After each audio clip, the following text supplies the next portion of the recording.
Assalamualaikum warahmatullahi wabarakatuh. Innal hamdalillahi nahmaduhu wa nasta'inuhu wa nastaghfiruh wa na'udzubillahi min syururi anfusina wa min sayyiati a'malina. May yahdihillahu fala mudilla lahu wa may yudlilhu fala hadiyalah. Asyhadu an la ilaha illallah wahdahu la syarikalah wa asyhadu anna Muhammadan abduhu wa rasuluh. Allahumma sholli ala sayyidina Muhammad wa ala ali sayyidina Muhammad kama shallaita ala sayyidina Ibrahim wa ala ali sayyidina Ibrahim wa barik ala sayyidina Muhammad wa ala ali sayyidina Muhammad kama barakta ala sayyidina Ibrahim wa ala ali sayyidina Ibrahim fil alamin innaka Hamidum Majid. Rabbi shrah li sadri wa yassir li amri wahlul 'uqdatam min lisani yafqahu qawli amma ba'du. Ini di video kali ini ya, pembahasan kitab Al-Azkar, kita akan bahas tentang sunnah membaca amin setelah selesai bacaan Al-Fatihah itu, dan juga di sini dijelaskan tentang logat di dalam membaca amin tersebut. Jadi nggak sembarangan ya. Ada 4 logat nanti yang kita bahas di sini pada saat kita membaca amin. Jadi nggak sembarangan amin, begitu kan? Misalkan itu yang terjadi biasanya kalau seperti itu tuh pada saat sholat tarawih gitu kan, ada amin sembarangan aja kan. Ini nggak sembarangan ya.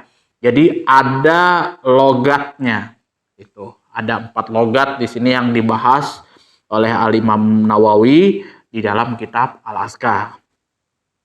Faslun fi istihbabit ta'mini ba'dal faraghi minal fatihati wa bayanin ma warada fihi min lughatin. Ini panjang nih pembahasan pasalnya. Faslun fi istihbabi, pasal yang membahas tentang kesunahan at-ta'mini membaca amin ba'dal faraghi setelah selesai minal fatihati membaca surah Al-Fatihah wa bayanin ma warada fihi min lughatin, dan penjelasan logat-logat yang akan dijelaskan di sini. Yang ini nanti kita bahas detail ya. Yang pertama ini keistimewaannya dulu. Ini keutamaannya. Fa idza faragha minal fatihati, apabila seseorang tersebut telah selesai minal fatihati membaca surah Al-Fatihah, istuhibba lahu ayyakula, maka disunnahkan bagi seseorang tersebut untuk mengucapkan amina ya, lafaz amin di situ, wal ahadisus sahihatu, dan kesunahan tersebut ya terdapat banyak hadis yang sahih fi hadza ya, pada pembahasan ini, kasiratun masyhuratun, yaitu banyak hadis-hadis yang masyhur di situ. Fi kasrati fadlihi ya, pada banyaknya keutamaan membaca amin tersebut, wa azimi ajrihi, dan keagungan pahalanya di situ ya. Jadi amin itu bukan gak ada pahalanya kalau kita mau makmum atau imam tersebut membaca amin, tapi di sini ada keutamaannya, banyak keutamaannya, dan agung dan sangat mulia pahalanya di situ ya, besar pahalanya. Wa hadza ta'minu, membaca amin tersebut, mustahabun, disunnahkan, likulli qari'in, bagi orang yang membaca surah Al-Fatihah. Jadi kesunahan membaca amin ini itu berlaku untuk setiap orang yang sudah selesai membaca Al-Fatihah ya. Seperti itu. Kalau yang cuman diam aja kayak gini kan, kemudian amin dia sebut, karena imamnya amin dia ikut amin juga, maka tidak mendapatkan kesunahan di situ. Sawaun kana fi sholati am kharijam minha. Baik itu dilakukan pada saat kita melaksanakan sholat atau di luar daripada sholat. Misal kita masbuk kayak gitu kan, masbuk lagi misal wudhu itu kan karena mungkin ada kondisi tertentu ya, itu pas pada saat kita mendengar waladolin kita mengikuti amin, nah itu juga ada kesunahannya tersebut, ada kesunahannya juga di situ ya. Wa fihi arba'u lughatin, yang mana pada bacaan amin tersebut ya terdapat 4 logat ya, ada 4 logat di situ. Absahunna wa ashharunna, ini 4 logat ini adalah yang paling fasih dan paling masyhur ya di kalangan para ulama. Amina bil maddi wa takhfif, dibaca panjang dan ringan ya. Takhfif itu tanpa tasydid sebenarnya maksudnya itu ya. Jadi amin itu ya tanpa mimnya itu enggak ada tasydidnya. Jadi dibaca panjang dulu baru dibaca takhfif. Mimnya itu tidak ada tasydidnya di situ. Itu maksudnya. Wasaniatu, dan yang kedua wal qasri bil qasri wat takhfif, dibaca pendek dan tanpa tasydid, ringan ya.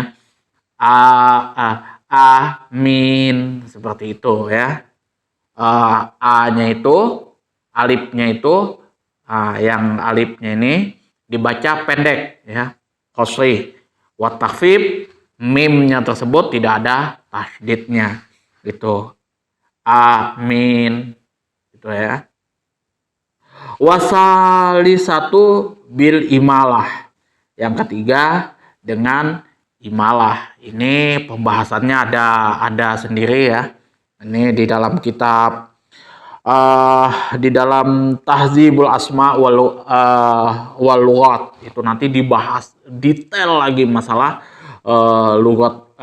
logat-logat daripada amin tersebut. Wa rabi'atuh, dan yang keempat, logat yang keempat di sini adalah bil maddi wa tasydid. Nah, tadi dengan takhfif ya, lawan daripada takhfif itu tasydid ya, dengan mad dan tasydid ya. Amin seperti itu.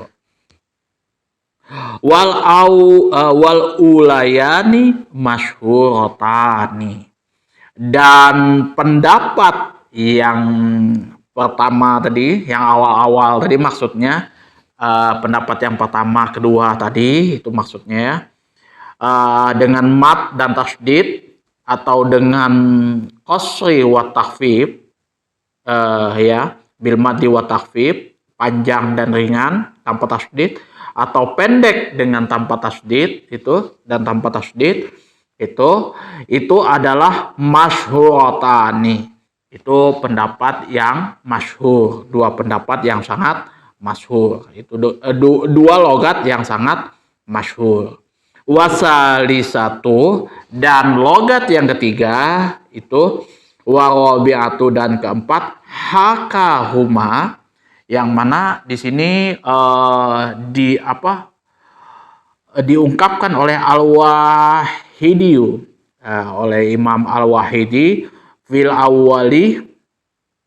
Imam Al-Wahidi di sini mengungkapkan di dalam permulaan kitab Al-Basiti. Jadi beliau itu mengungkapkan, menceritakan tentang logat yang ketiga dan keempat juga itu di dalam kitab Al-Basit. Wal Mukhtarul Awwal, dan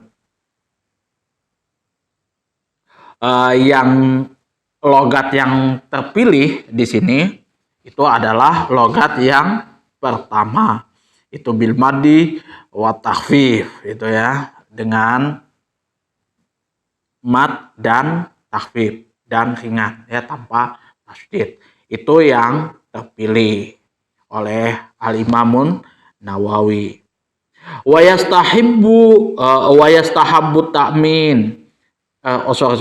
Wa yustahabbu ta'minu, dan disunahkan membaca takmin fi sholati, di dalam sholat, lil imami wal ma'mumi wal munfaridi. Jadi di sini membaca amin tersebut itu sunnahnya bagi siapa? Nah, ini adalah di dalam sholat itu sunnah membaca amin tersebut disunahkan bagi lil imami, untuk imam, wal ma'mumi, dan makmum, wal munfaridi, dan untuk orang yang melakukan sholat secara sendiri. Wa yajharu bihi al imamu wal munfaridu fi sholatil jahriyati, dan mengeraskan bacaan amin tersebut, itu mengeraskan suara dengan bacaan amin tersebut, yaitu imam, wal munfaridi, dan orang yang sholat sendirian, fi sholatil jahriyati, pada sholat pada sholat jahriyah.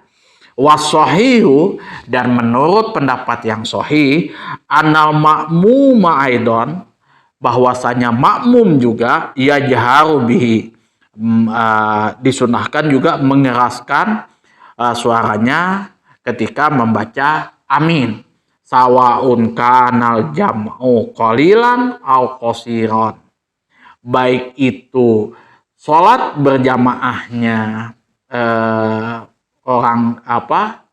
seseorang tersebut ya, al jam'u, jamaahnya, qalilan, sedikit, au qasiran, atau banyak. Jadi makmum juga disunahkan mengeraskan suaranya ketika membaca amin. Wa yustahabbu ayyakuna ta'minul ma'mumi ma'a ta'mimil imam. Jadi disunahkan agar ta'minil makmum, bacaan aminnya seorang makmum tersebut, berbarengan ta'minil imam, bacaan aminnya imam, la qablahu wala ba'dahu, tidak sebelumnya dan juga tidak sesudahnya. Itu sunnahnya ya. Jadi sunnahnya seseorang imam dan makmum itu membaca amin mesti berbarengan. Tidak boleh sesudahnya dan tidak boleh juga sebelumnya. Misal imam belum amin, kita sudah amin duluan, atau sesudahnya imam sudah amin baru makmum amin. Bukan seperti itu, tapi berbarengan di situ ya. Walaysa fi sholati, dan tidak ada fi sholati, di dalam sholat, maudhi'un, momen atau kesempatan di sini, yustahabu ayyaktarina, ya, disunahkan untuk membaca secara berbarengan, fihi, di dalam momen tersebut, qaulul ma'mumi biqaulil imam ila fi qaulihi amin. Jadi ucapan makmum dan ucapan imam kecuali pada bacaan amin. Jadi tidak ada di dalam sholat itu makmum dan imam itu membaca bacaan secara berbarengan yang sunnah itu kecuali bacaan amin. Itu ya. Jadi bacaan apa yang disunnahkan itu ya dilakukan secara berbarengan antara imam dan makmum. Jawabannya adalah bacaan amin. Selebihnya tidak ada. Itu ya yang dilakukan secara berbarengan. Wa amma baqiyal a'wal, dan sedangkan ucapan-ucapan yang lainnya yang sisanya tersebut selain bacaan amin, fayata'akharu qaulul ma'mumi, Jadi bacaan makmum itu selalu dibaca di akhir ya, setelah imam. Itu sunnahnya. Jadi apa ya, bacaan makmum itu makmum membaca bacaan apapun itu setelah imam, kecuali bacaan amin. Itu mesti disunahkan dilakukan secara berbarengan ya. Itu tadi ya pembahasan tentang bacaan amin dan logat-logatnya ya. Mohon maaf apabila ada kesalahan-kesalahan ya pada saat saya membacakan kitab ini ya, baik itu nahu, sorobnya, atau juga penjelasannya mungkin kebelibet gitu ya. Dan juga kata-kata saya juga ada yang menyinggung hati teman-teman semuanya itu. Kemudian juga apabila ada saran, kritikan, masukan, dan juga pertanyaan, bisa teman-teman atur di kolom komentar. Akhirul kalam, wabillahi taufiq wal hidayah. Assalamualaikum warahmatullahi wabarakatuh.